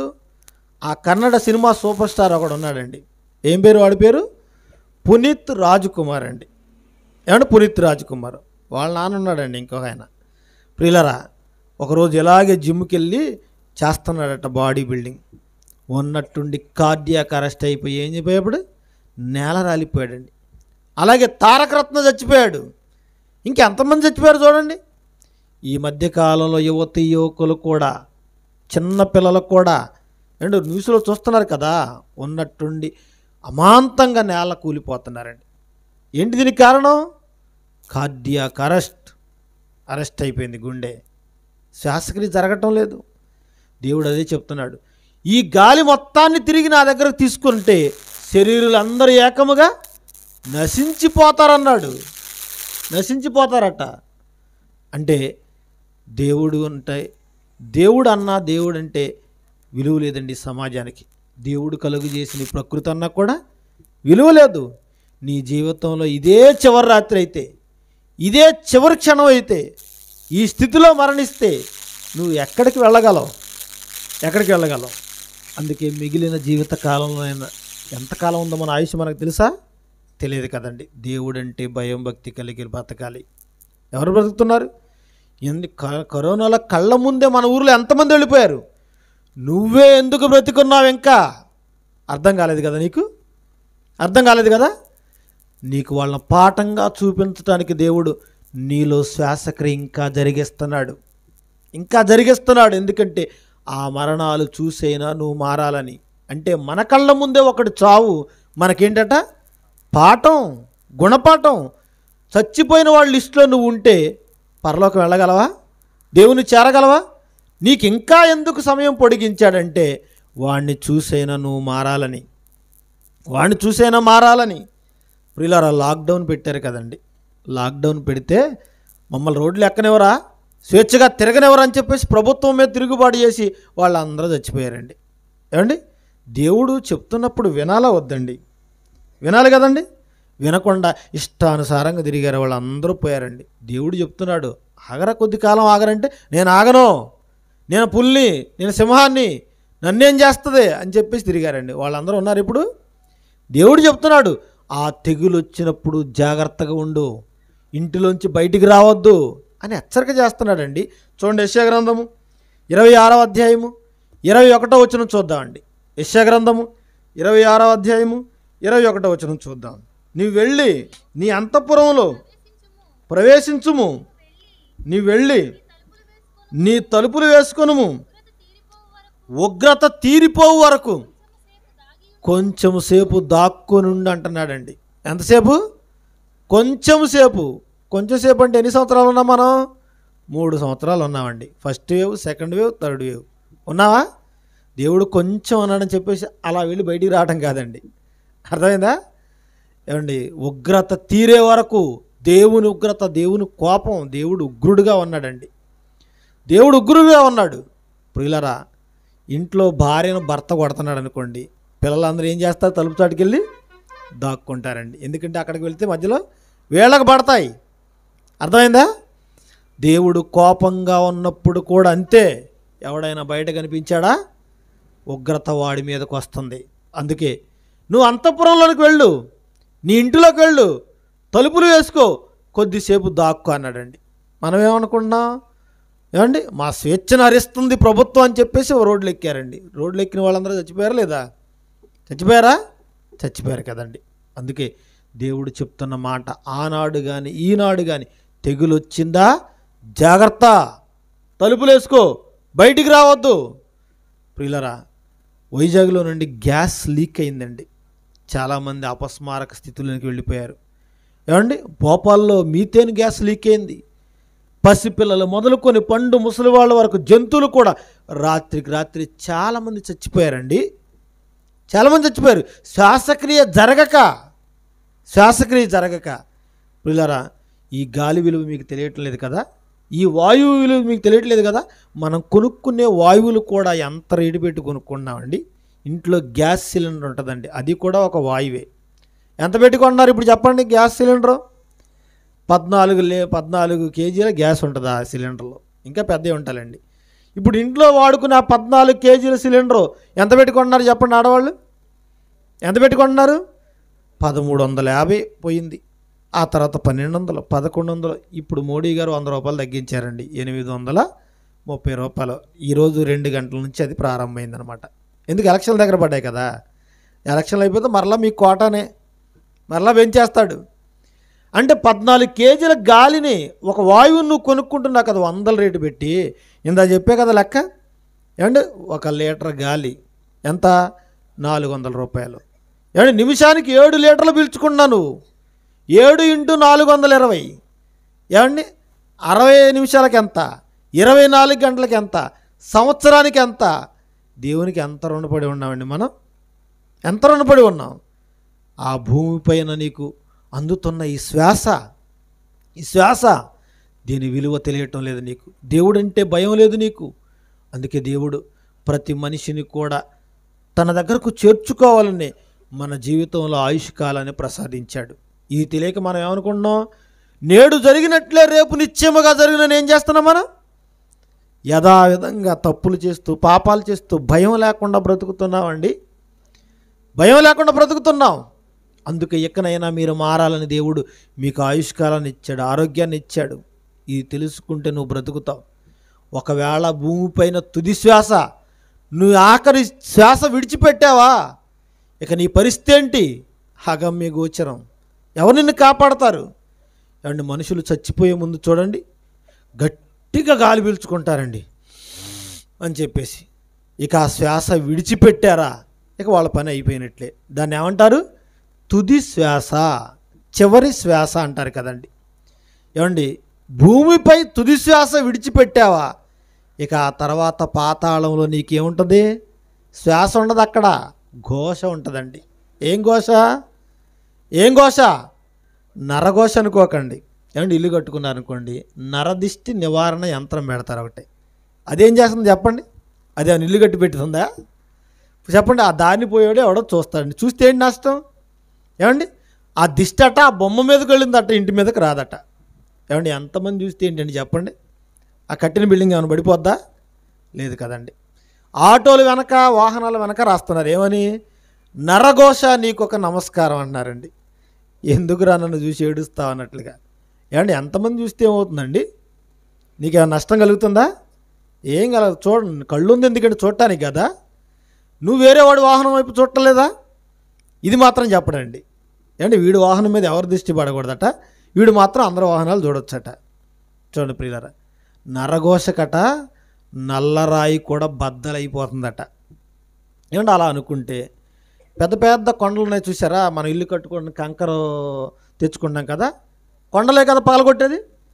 అప్పుడు డైనమైట్లు పెట్టేందుకు పగలగొట్టం? నోబెల్ కనిపెట్టిన ఆ డైనమైట్ను వీడిని తీసుకెళ్ళి అలా కూర్చోబెడితే ఏ కొండ బద్దలు అవ్వాలో దాని వైపు చూడరంటే పగిలిపోతుంది కదా. పగులుతుందా? వీడు చూసి వీడు కళ్ళు కాయలు తప్ప ఆ బండ మాత్రం బద్దలవదండి. చూసారా, ఇవన్నీ నాటకాలండి. ఎవడో వ్యాపారం మొదలుపెట్టాడు, ఇంటి ముందుకు వచ్చి అమ్మ ఈ బొమ్మ కొనుక్కోండి, ఆ బొమ్మ కొనుక్కోండి. మనం బలహీనం కదండి, మన బలహీనతలే వాళ్ళు వ్యాపారం చేసుకున్నారన్నమాట. అండి, నరఘోష ఏంటండి అసలు ఉందా? లేదండి. కానీ భూమిపైన నీ తుది శ్వాస ఆగిపోయిందా, నీ పరిస్థితి ఎక్కడ ఉంటుందో చెప్తున్నాడు. చూడండి, యోబు గ్రంథం 21వ అధ్యాయం 13వ వచనం చూద్దామండి. యోబు గ్రంథం 21వ అధ్యాయం 13వ వచనం చదువుదాం. వారు శ్రేయస్సు కలిగి తమ దినములు గడుపుదురు, ఒక్క క్షణములోనే పాతాళమునకు దిగుదురు. దిగుదురు అంటే పాతాళం ఎక్కడుంది? దిగుదురు అంటే ఎక్కడుందండి? కింద ఉంది. ఎక్కుదురు అంటే పైన ఉంది. పరలోకానికి ఎక్కిపోవాలి, పాతాళానికి దిగిపోవాలి. అర్థమైందా? ఎన్ని లోకాలనే మొత్తం? 3 లోకాలు. 14, 21 ఏమి లేవండి, అవన్నీ కట్టుకథలు. పైన పరలోకం ఉంది, మధ్యలో భూమి ఉంది, కింద పాతాళం ఉందన్నమాట. 3 లోకాలు. 3 లోకాల చరిత్ర బైబిల్ అంతట్లో ఉంటుంది. అర్థమైందా? ఇప్పుడు ఒక్క క్షణములోనే అన్నాడు. ఆ ఒక్క క్షణమే నువ్వు తుది శ్వాస విడిచిన క్షణం. ఆ శ్వాస విడవగానే, క్షణం అంటే ఎంతండి? ఒక్క సెకను ఇలా ముళ్ళు తిరిగే సమయం అన్నమాట. ఆ ఒక్క క్షణంలో ఎక్కడికి వెళ్ళిపోతావు? నువ్వు పాతాళంలోనికి వెళ్ళిపోతావు. పాతాళానికి వెళ్ళిపోతావు. ఇక అక్కడ ఉంటుందండి ఘోష, నరఘోష. మనుషులందరూ ఏది ఏబేలు మొదలుకొని చనిపోయిన వాళ్ళు ఉన్నారు చూసారా, అనీతిమంతులు వాళ్ళేనండి ఘోష చేసేది. నీతిమంతులు చేయరు, అనీతిమంతులు ఘోష. ఎలా ఉంటుందా ఘోష? టీవీలో నుండి అప్పుడప్పుడు అంతరాయం కలిగి చూసారా ఏమండి, గజిబిజిగా చుక్కలన్నీ అలా అలా వదులుతూ ఉంటాయి. పాతాళం కూడా అంత బిజీగా ఉంటుంది అనమాట. ఎందుకు అక్కడికి వెళ్తే చాలామంది ఉన్నారు, అక్కడ చాలామంది ఉన్నారు, అంత బిజీగా ఉంటుంది. వాళ్ళందరూ తుది శ్వాస విడవగానే భూమి మీద ఒక్క క్షణంలోనికి వెళ్ళిపోయి అక్కడ పడిపోయారండి. అంటే మనం పాతాళానికి వెళ్ళడానికి ఎంత టైం పడుతుంది? తిరువురు వెళ్ళి రావాలంటే 1 గంట పడుతుంది. పాతాళానికి ఏమండి సూపర్ సోనిక్ రాకెట్ కూడా సరిపోదండి. ఇలా కన్ను మూసి కన్ను తెరిచావా నువ్వు ఎక్కడ ఉంటావు? అక్కడే ఉంటావు. ఈ పరిస్థితి నీకు తెలియక ఇంకా దేవుడు నాకు ఆరోగ్యాన్ని ఇచ్చాడు, ఆయుష్కాలం ఇచ్చాడు, నేను ఉద్యోగం చేయాలి, ఊళ్ళేలాలి, వ్యాపారం చేయాలి, పంటలు పండించాలి అని ఎక్కడే నువ్వు బ్రతకాలని ఆశపడుతున్నావు. పోనీ అవన్నీ చేసుకో, మరి దేవుని కొరకు బ్రతకాలన్న ఆలోచన ఏమైనా ఉందా? ఏమీ లేదు కదండి.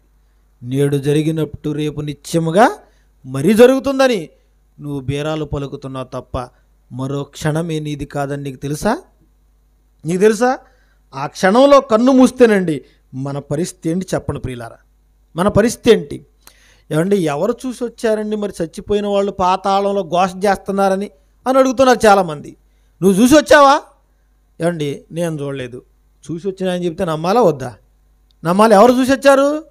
యేసుక్రీస్తు వారు చూసి వచ్చారండి. ఆయన చనిపోయిన తర్వాత ఎక్కడికి వెళ్ళాడు? చనిపోయిన తర్వాత ఎక్కడికి వెళ్ళాడు? పాతాళ లోకానికి వెళ్ళాడు ఆయన. ఏమండి ఆ పాతాళంలోనే పరదైస్ అనేది ఒక పార్టు, మధ్యలో అగాధం ఉంది. ఏమండి ఈ పక్కన ఏముంది? కింద వేతనకరమైన స్థలం. ఏమండి అందులో ఉండి కదా ధనవంతుడు కేకలు వేస్తున్నాడు. లాజరు ఎక్కడ ఉన్నాడు? పైన ఉన్నాడు, కన్నులెత్తి చూశాడు. మధ్యలో ఆత్మలు దాటలేని అగాధం ఉందండి. అర్థమైందా? అక్కడికి వెళ్ళిపోతే మన పరిస్థితి ఏంటి? చూసి వచ్చిన యేసుక్రీస్తు చెప్తే నమ్మవా? అమెరికా ఉందని చెప్తే నమ్మావుగా. మీరు అందరూ చూశారు అమెరికాని? మీ ఊరిలో ఎవరో ఒక ఆయన వెళ్ళొచ్చాడు, అమెరికా ఉందని చెప్తే నమ్మారు. మరి యేసుక్రీస్తు అబద్ధం చెప్పాడా? అబద్ధం చెప్పాడా? ఆయన నోట ఏ కపటమును రాలేదన్నాడు కదండి.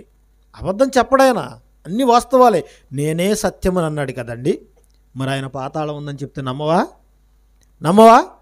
నమ్మాలి కదండి. నమ్మక ఈరోజు ప్రజలందరూ కూడా నశించిపోతున్నారు. అంటే చూసి రాలేదు కాబట్టి భయం విడిచి తప్పులు చేస్తున్నారండి.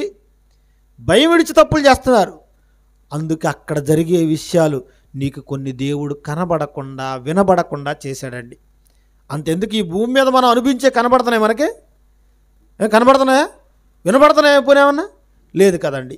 మనం ఉంటున్న కాలు మోపిన ఈ భూమి 1 గంటకండి 1,11,600 కిలోమీటర్ల వేగంతో తిరుగుతుంది.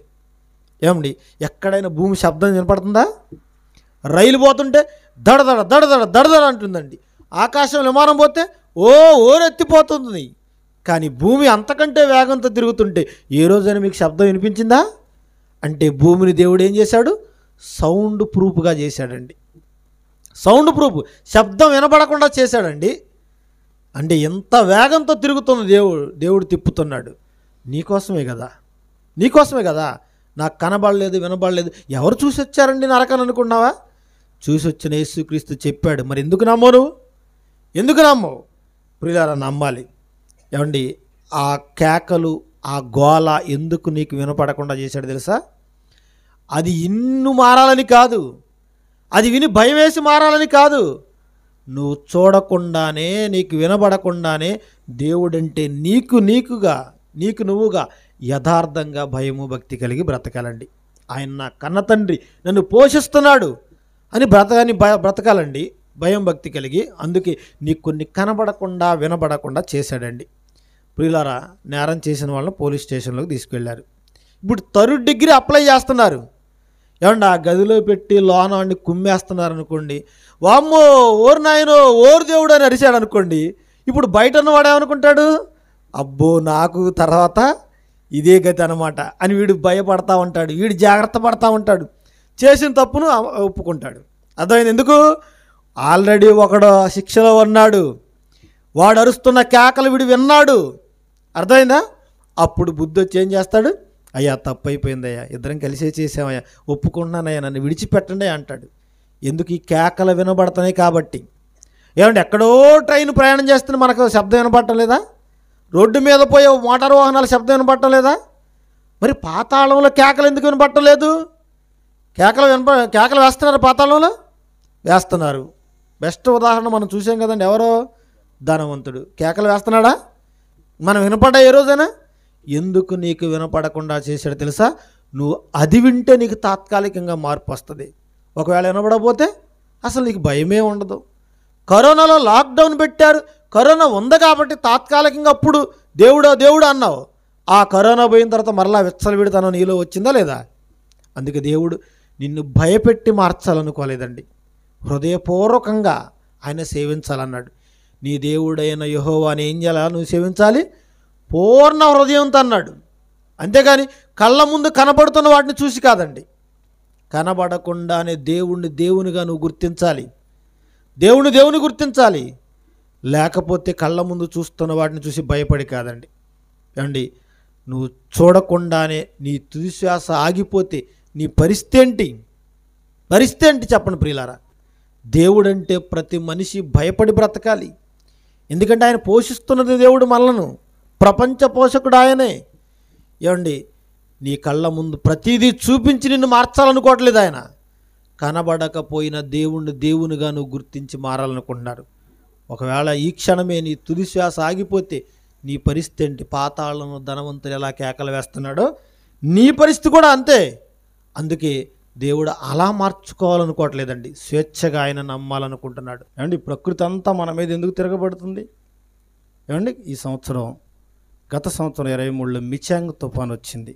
ఎంతమంది పంటలు నేల రాలిపోయి చెప్పండి, అవునా? అంటే ఇలాంటి విపత్తులన్నీ ఎందుకు వస్తున్నాయంటే ఈ ప్రకృతి అంతా దేవుని చేతిలో ఆయుధాలు, దేవుడు వాటిని మన మీద ప్రయోగిస్తున్నాడు. ఇప్పుడు కరోనా ఏంటి? దేవుని చేతుల్లో ఆయుధం. ఏమంటే తాత్కాలికంగా మార్పు రావటం కాదు, ఆయన మాట వినాలి, ఆయనకు లోబడాలి, నమ్మకంగా బ్రతకాలి. అదే అడుగుతున్నాడు దేవుడు. ఇర్మియా గ్రంథం 6వ అధ్యాయము 10వ వచనం చూద్దామండి. ఇర్మియా గ్రంథం 6వ అధ్యాయము 10వ వచనం. విందురని నేను ఎవరితో మాట్లాడుదును? ఎవరికి సాక్ష్యం ఇచ్చేదను? వారు వినుటకు తమ మనసును సిద్ధపరుచుకొనరు కనుక వినలేకపోయారు. ఇదిగో వారు యెహోవా వాక్యమునందు సంతోషము లేని వారై దాన్ని తృణీకరిస్తారన్నాడు. అండ్ వాక్యం అంటే ఏముండాలి? మనిషికి సంతోషం, ఆనందం ఉండాలండి. దావీదు గారు చాలా ఆనందపడ్డాడు. ఏ విషయంలో తెలుసా? జనులు వచ్చి అన్నారట, యెహోవా మందిరానికి వెళ్ళిపోదామంటే వెళదాం అంటేనే దావీదు గారు మహానందం పొందాడట. ఏమండి, దేవుని ఆలయమునకు వెళదామని జనులు వచ్చి దావీదు గారు తనగానే చాలా ఆనందపడ్డాడు, సంతోషపడ్డాడటండి. ఎందుకు? అక్కడికి వెళితే ఆ మాటలు వింటే ఒక మనిషి మనసు మారుతుంది కదండి, దుష్టత్వం పోతుంది వాళ్ళల్లో. అందుకే దేవుడు అట ఏం అంటున్నాడంటే, ఆయన ప్రతి దినము మనుషులతో తన పిల్లలతో మాట్లాడడానికి సిద్ధంగా ఉన్నాడట. విందురని నేను ఎవరికి చెప్పాలి? నేను ఎవరికి సాక్ష్యం చెప్పుకోవాలి నా గురించి? వినటానికి ఎవరు కూడా వారి మనసును సిద్ధపరచుకోలేదు. తిరువురు వెళ్ళాలి, సినిమా చూడాలి, ఏం చేస్తాం? ముందుగానే సిద్ధపడి వెళ్ళిపోతామా? పెళ్ళికి, ఫంక్షన్లకి, ఏమంటే అన్నిటికీ మనం సిద్ధపడి వెళ్ళిపోతాం. దేవుని వాక్యానికి మనం సిద్ధపడుతున్నామా? సంతోషంగా వెళ్తున్నామా? ఎప్పుడు ముగిస్తాళ్ళి అయ్యగారు అన్నట్టు సమయం ప్రతి క్షణం వాచ్ చూసుకుంటాం, సెల్ ఫోన్ టైం చూసుకుంటూ ఉంటాం. ఇక ముగిస్తే చాలు అన్నట్టుకండి. దేవుని వాక్యం అంటే ఎందుకు అంత విసుగు? ఎందుకండి అంత విసుగు? దేవుని సన్నిధిలో 1 గంట 2 గంటలు గడపడానికి ఎందుకు బాధ? ఏమండి, బయటికి వెళ్ళి ఏం చేస్తారు చెప్పండి? ఆ బయటికి వెళ్ళిన సమయంలో నీ ప్రాణాలు పోతే ఏంటి? అందుకే ప్రియులారా, ఉన్న కొద్ది జీవిత కాలంలో దేవుడంటే భయభక్తులు కలిగి ఉండాలి, వినాలి ఆయన మాటలు. అందుకే విందురని నేను ఎవరికి చెప్పుకోవాలి? నా పిల్లలుగా మీరే వినకపోతే అని ఆయన బాధపడుతున్నాడండి. ఒకవేళ ఆయన మాట వినకుండా మనం నిర్లక్ష్య పెట్టి మన పనిలో మనం ఉన్నావా? మన తుది శ్వాస ఆగిపోయిందనుకోండి భూమి మీద, ఒక్క క్షణంలో ఎక్కడికి వెళతామో చెప్తున్నాడండి. యెషయా గ్రంథం ముగించుకుందాం. 5వ అధ్యాయము 14వ వచనం చూద్దామండి. యెషయా గ్రంథం 5వ అధ్యాయము 14వ వచనం. అందుచేతనే పాతాళము గొప్ప ఆశ పెట్టుకొని అపరిమితముగా తన నోరు తెరుచున్నది. వారిలో ఘనులు గొప్పవారు ఉన్నారు, సామాన్యులు ఉన్నారు, ఘోష చేయువారును హర్షించువారును పడిపోతారు అన్నాడు. ఏమంటే ఎవరెవరు పడుతున్నారట పాతాళంలో? ఎవరెవరు పడుతున్నారట అంటే జనముల్లో ఉన్న కేడర్ గురించి చెప్తున్నారండి. ఎవరెవరు పడతారట అంటే ఘనులు, గొప్పవాళ్ళు, ఎమ్మెల్యేలు, ఎంపీలు, మంత్రులు, ప్రధానమంత్రులు, ముఖ్యమంత్రులు ముందు వాళ్ళే పడతారు పోయి. ఎందుకంటే వాళ్ళు గొప్పవాళ్ళు కదా, వాళ్ళే పడతారు. ఆ తర్వాత సామాన్యులు, ఉదయం లేస్తే మిరపకాయ కోతకు వెళ్ళిపోతున్నావు చూసావా, నీకు ఖాళీ లేదు, ఆదివారం కూడా ఖాళీ లేదు, వెళ్ళిపోతున్నావు, నువ్వు అందులో పడిపోతావు. ఇంకెవరున్నారట? ఘోష చేయువారు. ఏమండి ఘోష భూమి మీద ఓ పార్టీ మీటింగ్ అంటే అసలు తిరుగురే ఖాళీ ఉండదు, ఓరెత్తిపోతుంది ఘోష. మా పార్టీకి జిందాబాద్, మా పార్టీకి జిందాబాద్ అని ఘోష చేస్తున్నారు చూసారా, అది కాదు అసలు ఘోష, అక్కడ ఉంటుంది అసలు ఘోష. ఇంకేమన్నాడు? హర్షించువారు.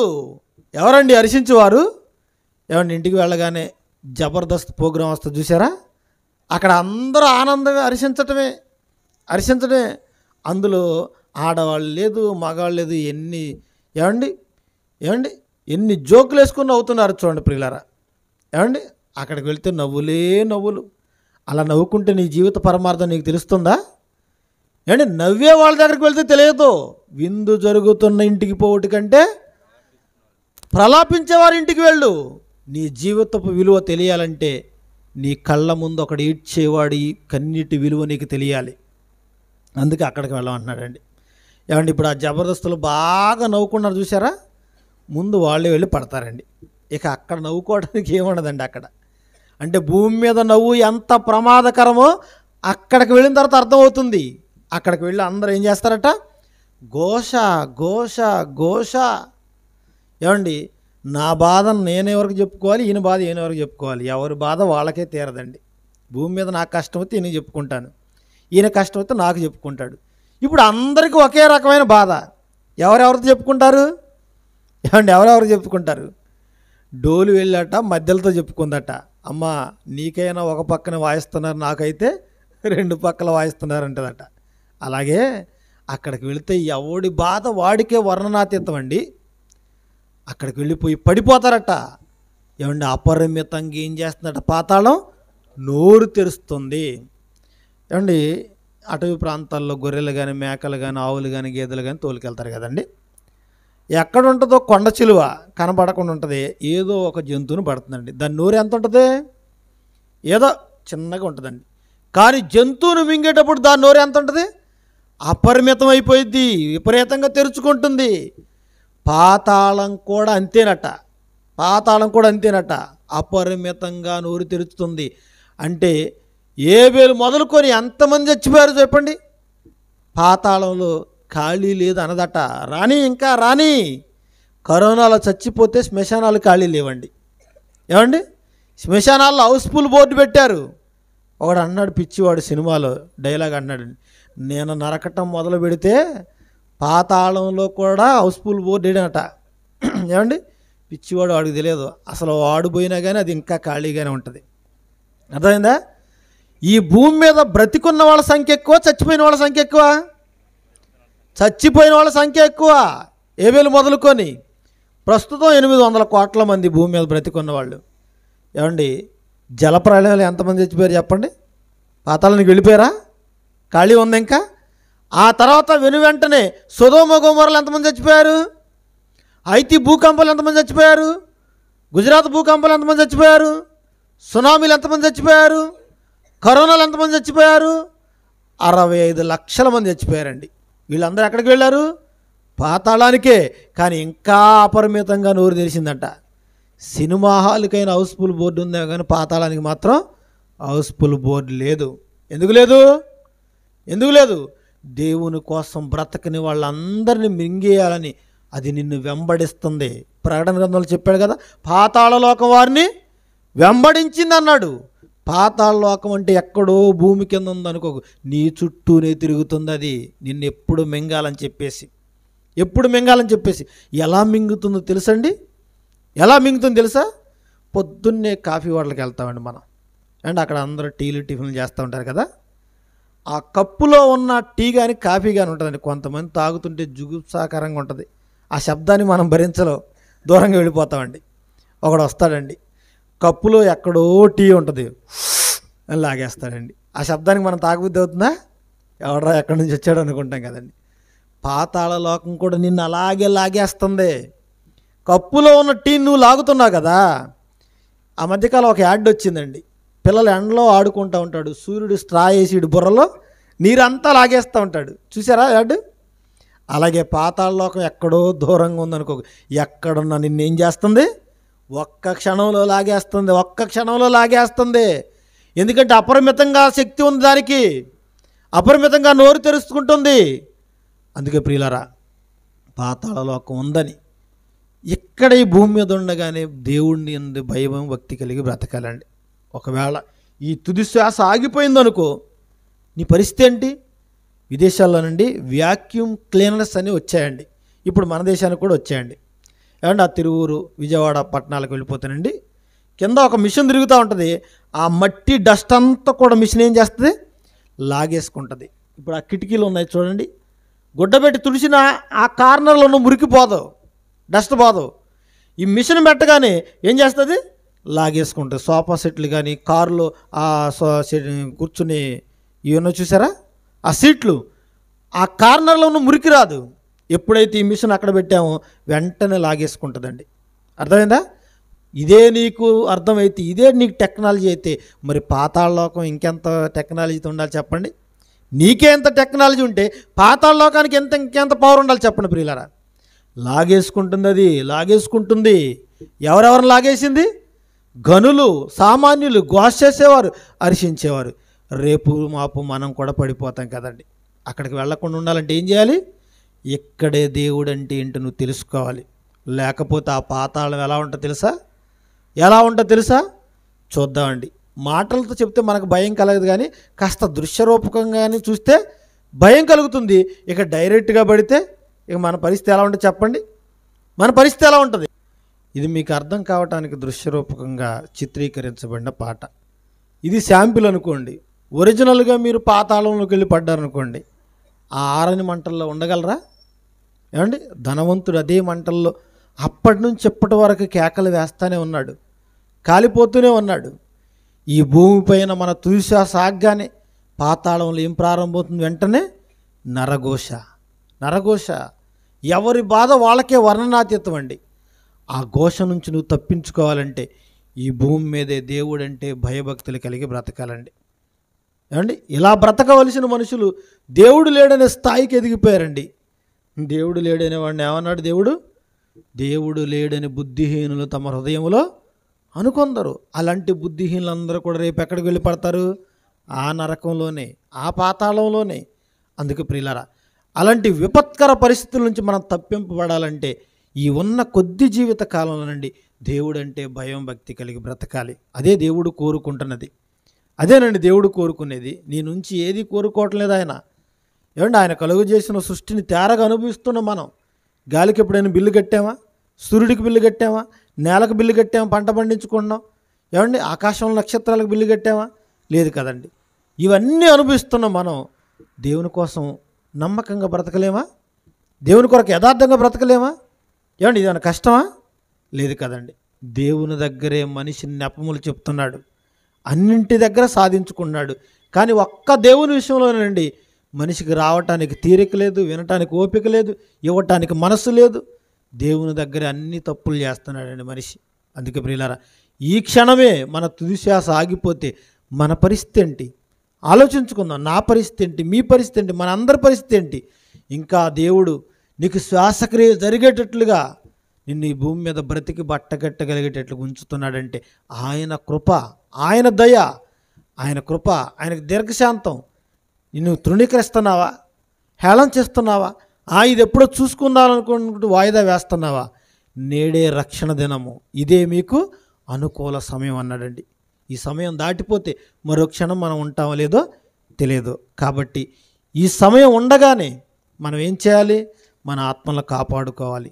ఈ ఆత్మను పవిత్రంగా మనం కాపాడుకొని నమ్మకమైన సృష్టికర్తకు మన ఆత్మలను అప్పగించుకుందాం. ఇకనైనా ఆ దేవుని తెలుసుకొని ఆయన చేరుకుందాం. ప్రార్థన చేసుకుందాం అండి. మమ్మలను మిక్కిలిగా ప్రేమించిన మా కన్న తండ్రి, ఈ కాకర్ల ప్రాంతానికి నాయన మమ్మల్ని క్షేమంగా నడిపించి, ఇదిగోనైనా ఇక్కడ సహకరించిన మీ పిల్లల కుటుంబాల ద్వారా తండ్రి, మరి ఏర్పాటు చేసిన ఈ సభను బట్టి తండ్రి ధన్యవాదాలు తెలియజేసుకుంటున్నాను తండ్రి.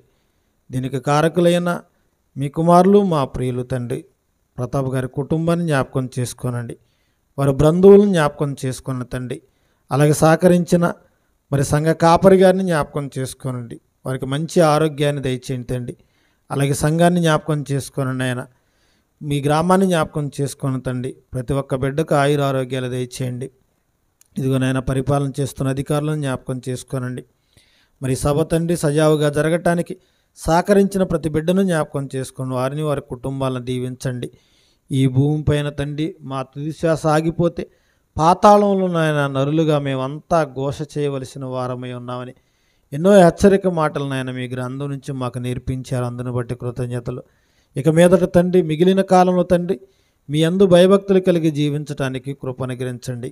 ఇంతటి మహాజ్ఞానాన్ని మాకు నేర్పించిన మీ కుమారులు జయశాలి గారికి మంచి ఆరోగ్యాన్ని ఆయుష్ను ప్రసాదించండి తండ్రి. ఇదిగోనైనా మరి నాకంటే ముందుగా వాక్యాన్ని నేర్పించిన మీ కుమారుని జ్ఞాపకం చేసుకోనండి. తాను చేస్తున్న సేవలో తోడుగా ఉండండి. ప్రయాణాలు క్షేమాన్ని ఇవ్వండి. ఆయుర ఆరోగ్యాలు దయచేయండి. అలాగే తిరువూరు నుంచి వచ్చిన సంఘాన్ని జ్ఞాపకం చేసుకోనండి. ఇదిగోనైనా సంఘ పరిచర్యను తండ్రి విస్తరింప చేయమని కోరుకుంటున్నాం. మేమంతా తండ్రి సమిష్టిగా నాయన మీ సేవ జరిగించి మా తుదిశ్వాస విడవగానే ఇదిగోనైనా నెమ్మది పొందే స్థలానికి వెళ్ళే భాగ్యాన్ని ప్రతి ఒక్కరికి దయచేయమని కోరుకున్నాను తండ్రి. ఇదిగోనైనా చేరి వచ్చిన బిడ్డలందరినీ జ్ఞాపకం చేసుకోనండి. ఆయుర ఆరోగ్యములు దయచేయండి. వారు చేస్తున్న ప్రతి విధమైన పనిలో తోడుగా ఉండండి. చేతి పని, కాయ కష్టం, పాడి పంట, ఉద్యోగం, వ్యాపారాల్లో తోడుగా ఉన్న తండ్రి. మంచి మనసుతో తండ్రి మీ మాటలు వినటానికి వచ్చారు. వారందరిని ఆయన జ్ఞాపకం చేసుకోనండి మీ కృపలో. నీ చిత్తమైతే నాయన మరొక పర్యాయం మరలా తండ్రి ఈ గ్రామంలో ఇలా సభ జరగటానికి నాయన కృపను అనుగ్రహించమని కోరుకుంటూ క్రీస్తు వారి పుణ్యనామమున ఈ ప్రార్థన అడిగి వేడుకుంటున్నాం మా తండ్రి. ఆమెన్. మన తండ్రి అయిన దేవుని ప్రేమ, ఆయన కుమారుడైన యేసుక్రీస్తు వారి కృప, పరిశుద్ధాత్మ దేవుని అన్యోన్య సహవాసము సదాకాలం మనందరికీ తోడేండి నడిపించునుగాక. ఆమెన్. అందరికీ వందనాలండి.